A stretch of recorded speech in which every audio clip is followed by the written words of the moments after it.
جب ہماری دعائیں قبول نہیں ہوتی اور ہمیں ایسا لگتا ہے کہ ہم اتنا پڑھتے ہیں، اللہ سے توبہ کرتے ہیں، لیکن ہماری دعائیں قبول نہیں ہو رہی، ہم کبھی یہ نہیں جانتے کہ یہ کیوں ہو رہا ہے۔ السلام علیکم مائی ٹو فیملی، کیسے ہیں آپ سب؟ امید کرتی ہوں ٹھیک ہوں گے۔ زندگی کے اندر ہم بہت گناہ گار بندے ہیں اور بہت گناہ بھی کرتے ہیں، لیکن جب ہم پریشان ہوتے ہیں نا اور کوئی پریشانی ہمارے اوپر اچانک سے آ پڑتی ہے، ہم رو رو کے اللہ سے دعائیں کرتے ہیں، اس وقت ہمیں اللہ یاد آتا ہے، کیونکہ جب خوشیاں رہتی ہیں نا تو اس وقت تو ہم بھول ہی جاتے ہیں کہ ہاں آگے بھی ہمارے لیے کچھ نہ کچھ مسئلے کھڑے ہو سکتے ہیں، تو اس لیے ہم استغفار کرتے رہے، نماز پڑھتے رہے، لیکن ہم اس وقت کو بھول کر کے اور پھر یہ سوچتے ہیں کہ بس سدا ہم ایسے ہی رہیں گے، ایسے ہی خوشحال زندگی گزرے گی، لیکن وقت کا کچھ پتہ نہیں کب پلٹ جائے، کب اللہ تعالیٰ کون سی آزمائش میں ہمیں ڈال دے۔ ہم یہ تو کہتے ہیں ہماری دعائیں قبول نہیں ہو رہی اور ہمیں اللہ تعالیٰ ہماری سن نہیں رہا، لیکن کبھی ہم نے اپنے اعمالوں کو دیکھا ہے کہ اللہ تعالیٰ ہمارے اعمال بھی تو دیکھ رہا ہے۔ اللہ وہ بھی چیزیں دیکھ رہا ہے کہ جب ہم کسی کے بارے میں برا سوچتے ہیں، کسی کے بارے میں برا کہتے ہیں، چار کی محفل میں بیٹھ کر کے ہم دوسروں کو اندر برائیاں نکالتے ہیں اور کسی کا دل دکھایا ہوتا ہے، اور دعائیں پڑھ رہے ہیں، استغفار کر رہے ہیں، لیکن دعا قبول نہیں ہو رہی، تو وہ اسی وجہ سے نہیں ہو رہی کیونکہ ادھر ہم استغفار کر رہے ہیں، ادھر ہم گناہ بھی کر رہے ہیں، ہم اللہ سے توبہ بھی کر رہے ہیں، لیکن ہم ساتھ میں غیبت بھی کر رہے ہیں۔ تو یہ ساری چیزیں جب ہماری زندگی میں ہوتی ہیں نا تو اسی لیے ہماری دعائیں قبول نہیں ہوتی۔ جب ہم اللہ سے توبہ کرتے ہیں تو پھر سچے دل سے توبہ یہ کرنی چاہیے کہ اللہ میں نے گناہ بہت کرے اور میں بہت گناہ گار ہوں، اب تو میں تجھ سے اپنی غلطیوں کی توبہ کرتی ہوں اور آگے نہ کرنے کا وعدہ بھی کرتی ہوں، لیکن ہم یہ ساری چیزیں نہیں کرتے نا، تو ہم اللہ سے وعدہ کرتے ہیں اور کر بھی لیتے ہیں تو ہم توڑ دیتے ہیں۔ کبھی ہم نے سوچا ہے نہیں کہ جب ہم اللہ کے ہاں جائیں گے نا تو ہمارے جو اعمال نامہ ہے جب وہ سامنے پیش آئے گا، اس وقت بھی اللہ ہمارا اعمال نامے کو پردے میں رکھ کے چھپا کر کے ہم سے پوچھے گا تاکہ میرا بندہ کسی کے سامنے ذلیل نہ ہو۔ تو پھر ہم کون ہوتے ہیں کسی کو ذلیل کرنے والے؟ ہم کون ہوتے ہیں کسی کے عیب نکالنے والے؟ ہم کون ہوتے ہیں کسی کے بارے میں برا سوچنے والے؟ جب وہ ہمارے بارے میں اس طرح سے کر رہا ہے تو کیا ہمیں اس کی چیزوں پہ دھیان نہیں کرنا چاہیے؟ میری زندگی کے اندر بھی بہت کچھ یہی سب چیزیں چلتی تھی، میں بھی ہمیشہ یہی کہتی تھی میری دعا قبول نہیں ہو رہی، میری دعا قبول کیوں نہیں ہو رہی جب میرے بچے نہیں ہوئے تھے؟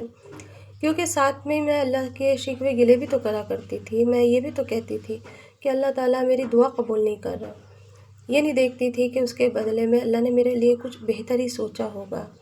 ساتھ ساتھ میں استغفار بھی کرتی تھی، لیکن شکوہ بھی رہتا تھا اور ہمیشہ کا وہی عورتوں والے گلے کہ پتہ نہیں کیوں میں تو اتنی نماز پڑھتی ہوں، اتنا توبہ کرتی ہوں اور اتنا استغفار کرتی ہوں، پھر بھی اللہ تعالیٰ میرے گناہ نہیں معاف کرتا۔ آج تو میں نے تہجد کی بھی نماز پڑھی تھی، آج تو میں نے یہ بھی کرا تھا، آج تو میں نے صدقہ بھی دیا تھا، لیکن کبھی میں نے یہ نہیں کہا کہ اللہ نے آج مجھے کھانے کے لیے دیا، آج اللہ نے مجھے اتنی اچھی نعمت دی ہے، آج اس نے میرا پیٹ بھرایا ہے اور آج اس نے مجھے اپنے یہاں سے رحمت سے اچھی اچھی چیزیں بھجوائی ہیں۔ ہم دنیا میں شکوہ گلا کرنے کے لیے پیدا ہوئے ہیں شاید۔ عورتیں اکثر ایسی تو کرتی ہیں، اگر آدمی چار پیسے کم لے کر آتا ہے تو ہم پورے محلے میں کیا پوری برادری میں گھر والوں کے سب کے سامنے یہ کہنا شروع کر دیتے کہ ہائے ہمارے پاس تو پیسے ہی نہیں ہیں، ہم بہت پریشان ہیں، لیکن وہیں اگر آدمی لاکھوں سے بھیجتا ہے اور لاکھوں سے اس کی انکم کہیں اچھا ہوتی ہے اور اس کو اچھی طریقے سے کہیں سے بونس ملتا ہے تو ہم کسی کے سامنے نہیں کہتے کہ اللہ تعالیٰ نے ہمیں اتنے سارے پیسے دیے اور وہاں سے ہماری مدد ہو گئی یا وہاں سے ہمیں پیسہ مل گیا، تو یہ ناشکری نہیں ہے تو اور کیا ہے؟ اس مہینے میں اللہ سے جتنا ہو سکے توبہ کریں، پتہ ہے کتنا کم وقت رہ گیا ہے، 3 دن رہ گئے ہیں صرف ہمارے اللہ سے مغفرت مانگنے کے اور اس کی رضا مانگنے کے، کم ٹائم بہت زیادہ کم ہے اور دعائیں بہت ساری ہیں، تو زیادہ سے زیادہ استغفار کریں اور اللہ کی جتنی شان میں ہم تعریف کر سکیں کم ہے۔ اللہ تعالیٰ کے ہر وقت تسبیحات کرتے رہیں اور روزہ رکھیں، 7 کا 8 کا 9 تاریخ کا، یہ بہت بڑے روزے ہیں، کہتے ہیں یہ سارے سال کے روزے ایسے ہیں جیسے ہمارے پورے سال ہم نے عبادت کی، روزے رکھے، تو اللہ تعالیٰ تو اب بندے کو ایک نقطۂ نظر پہ نوازتے، چاہے تو وہ ذرے کو آفتاب بنا دے اور آفتاب کو ذرہ بنا دے. کبھی اپنے اوپر ہے نا گھمنڈ نہ کرے، کسی چیز پہ بھی نہ کرے. مجھے ایسا لگتا تھا سدا میرا میکا ایسا ہی رہے گا، سدا میرے ماں باپ ایسے ہی رہیں گے، بھرا بھتولا پریوار رہے گا. کہیں نہ کہیں میرے بھی دل کے اندر یہی تکبر تھا، سمجھ لو، یا پھر چھوٹی عمر کا یہ سمجھ لو، یا پھر اس ماحول کا تھا کہ میرے سدا ایسے ہی رہے گا. آج دیکھو اللہ تعالیٰ نے کہا نہ کہ نہ ماں باپ رکھا ہے اور نہ ہی وہ چیزیں وہ بہاریں رہی ہیں. بس پھر بھی شکر الحمدللہ کہ اللہ تعالیٰ نے جتنے بھی جو بھی ہیں اللہ ان کی زندگیوں میں برکت دے. تو کبھی بھی کسی بھی اس کے اوپر ہے نا گھمنڈ نہیں کرنا چاہیے. اللہ کو یہ چیزیں بہت بری لگتی ہیں. میں ہمیشہ سے یہی سوچتی تھی میرے ماں باپ ہمیشہ سدا ایسے ہی رہیں گے، پورا گھر ایسے ہی بھرا بھتولا رہے گا. کبھی اس بارے میں نہیں سوچا کہ ایک وقت ایسا بھی آتا ہے کہ جب دھوپ اور چھاؤں بن جاتا ہے. زندگی میں وہ وقت آیا کہ ایک وقت وہ تھا جب بھرا بھری تھا، اور ایک وقت وہ آیا جو خالی ہوتے چلے گئے لوگ.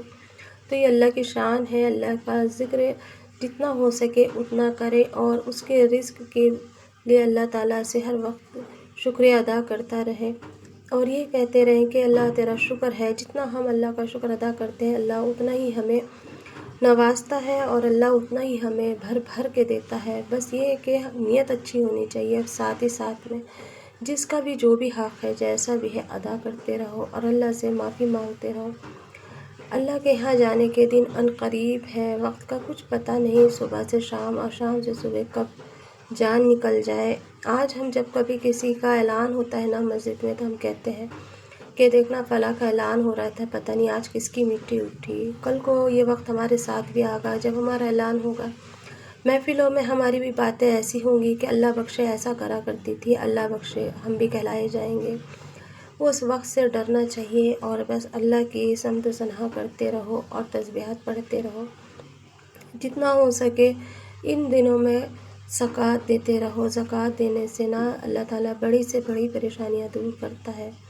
انشاءاللہ اگلے بلاگ میں اپنی زندگی کا ایک تجربہ آپ لوگوں کو بتاؤں گی. تو یہ بلاگ اینڈ ہونے والا ہے. چلیے پھر ملیں گے ایک نئے بلاگ میں بہت ساری دعاؤں کے ساتھ. اللہ حافظ.